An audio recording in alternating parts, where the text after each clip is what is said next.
Susana, bienvenida. ¿Qué tal? Muy buenas tardes, Martín. Efectivamente, todo el mundo hoy estamos hablando, estamos a la expectativa de cuál va a ser la reacción, si acaso la hay, de las autoridades de Irán tras lo que fue el asesinato de un hombre fuerte del régimen iraní, es decir, el general Qasem Soleimani, que era el brazo ejecutor de esa acción exterior iraní, por ejemplo, en países como Siria, pero también en Yemen o en el Líbano o también con Hamas en Gaza. Es decir, él comandaba la fuerza élite Quds, que en voz árabe y persa significa Jerusalén, con lo que eso significa también de carga retórica, claro. Todo el imaginario colectivo del musulmán que quiere liberar Jerusalén o Tierra Santa de la presencia, en este caso hablaríamos del sionismo. Pero en cualquier caso, un general que ha sido elevado ya a rango de héroe nacional, que es llorado tanto por los líderes políticos como religiosos del país, pero también hay digamos, de alguna manera, pompas fúnebres o exequias que se están celebrando en Irak, allí donde sucedió el atentado, el ataque sorpresivo ordenado por la administración de Donald Trump. Con gran convocatoria, según se pudo ver, ¿no? Sí, claro, y eso es lo que nos llama la atención, esas calles, esos puentes tan atestados de gente que llora, las lloronas también que van con la foto del general Al-Qasem Soleimani, que lloran su muerte, pero también, como digo, una persona que era muy cercana al liderazgo, sobre todo de Velayat Faqih, el líder espiritual de la Revolución Islámica de Irán, tan fuerte yo diría como el presidente Rouhani. Con lo cual, hoy las cancillerías europeas, pero también Rusia, China, piden mesura a Trump porque no quieren justamente una nueva escalada de tensiones que acabe en un conflicto bélico al uso. Tenemos ya demasiados conflictos todavía sin cerrar, como es la guerra civil de Siria, que dejó de ser civil hace muchos años para, de alguna manera, diseminarse y distribuirse por la región. Tenemos también la crisis humanitaria producto del conflicto bélico en Yemen, y yo creo que esto realmente es lo que preocupa,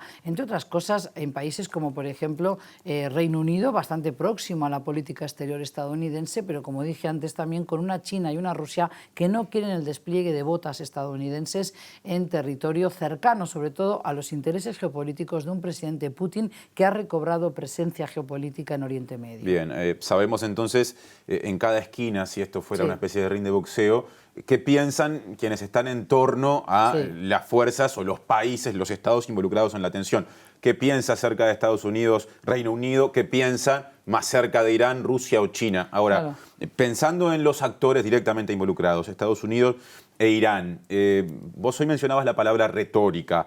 ¿Puede efectivamente pensarse en un conflicto que vaya más allá de la retórica o por ahora es palabra fuerte de un lado y del otro? Lo que tenemos por ahora es una gran verborragia de un presidente errático como ha sido Donald Trump, todo ese cruce de amenazas y acusaciones, incluso a golpe de tuit, como lo digo yo, el presidente de la potencia mundial número 1 sigue dirigiendo el futuro de la nación y sobre todo la política exterior con ese tipo de desmanes. Eso es algo que no es de recibo, no entendemos que sea lo correcto. Ahora bien, también desde las autoridades iraníes no cabía esperar otra cosa. Han sido tocados en su orgullo, en su identidad nacional. Estamos hablando de una nación persa que data de hace 4.000, 5.000 años, con lo cual, evidentemente, una represalia va a haber, pero no tenemos por qué esperarla de inmediato, es decir, puede ser en el medio o en el largo plazo, y yo creo que la van a calibrar mucho. Por otro lado, también ya están utilizando tanto Washington como Teherán un territorio de terceros, Irak, para, de alguna manera, amenazarse y cruzar este tipo de escaramuzas, de sabotajes, y es por eso que Donald Trump le dice ahora a las autoridades de Irán no amenacen a Estados Unidos porque tenemos ya 52 objetivos identificados, entre ellos parte de lo que es la herencia, el patrimonio cultural de una nación que, como dije, tiene más de 4.000 años de historia con Darío el Grande, con Ciro, con Jerjes, Atajerjes, con distintos reinos como hubo allí los medos, los partos, los aqueménidas, y eso es tristísimo. Yo creo que ese tipo de amenazas no caben porque realmente tocaría el patrimonio cultural del mundo entero, ¿verdad?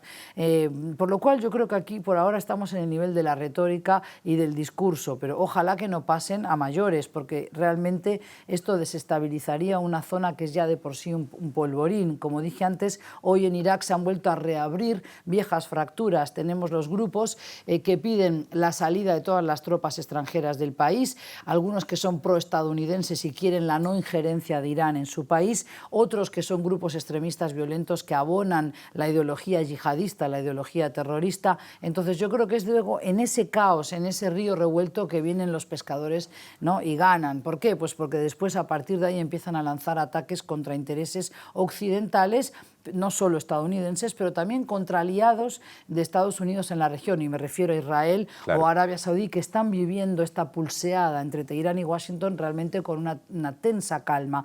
Incluso Arabia Saudí, que es uno de los países que más ha influido en cuanto a la visión que tiene Trump de Irán en la región de Oriente Medio, yo creo que le está pidiendo calma y mesura al presidente Trump. Es decir, todo lo que vengo leyendo el fin de semana y escuchando, nadie le dice a Trump que tiene que continuar adelante con la escalada de tensiones. Incluso Boris Johnson, bromeábamos fuera de cámara, le está pidiendo a un socio como es Estados Unidos desescalar o de alguna manera rebajar la tensión, porque esto podría salpicar para otros países y eso es lo que no queremos ver. Hay una carrera armamentista en el lugar y sobre todo yo creo que también hay que entender que Irán es una nación orgullosa que tiene experiencia bélica, libró una batalla durante 8 largos años contra Irak del 80 al 88, pero sola no puede enfrentarse al poderío militar de Estados Unidos y lo saben. ¿Y qué hay con el plan nuclear iraní a partir de esta situación? Bueno, esta es una pregunta muy interesante porque yo creo que esto puede ser una especie de intento de jugada maestra de parte de Donald Trump. Habrá que ver si le sale bien o es un boomerang,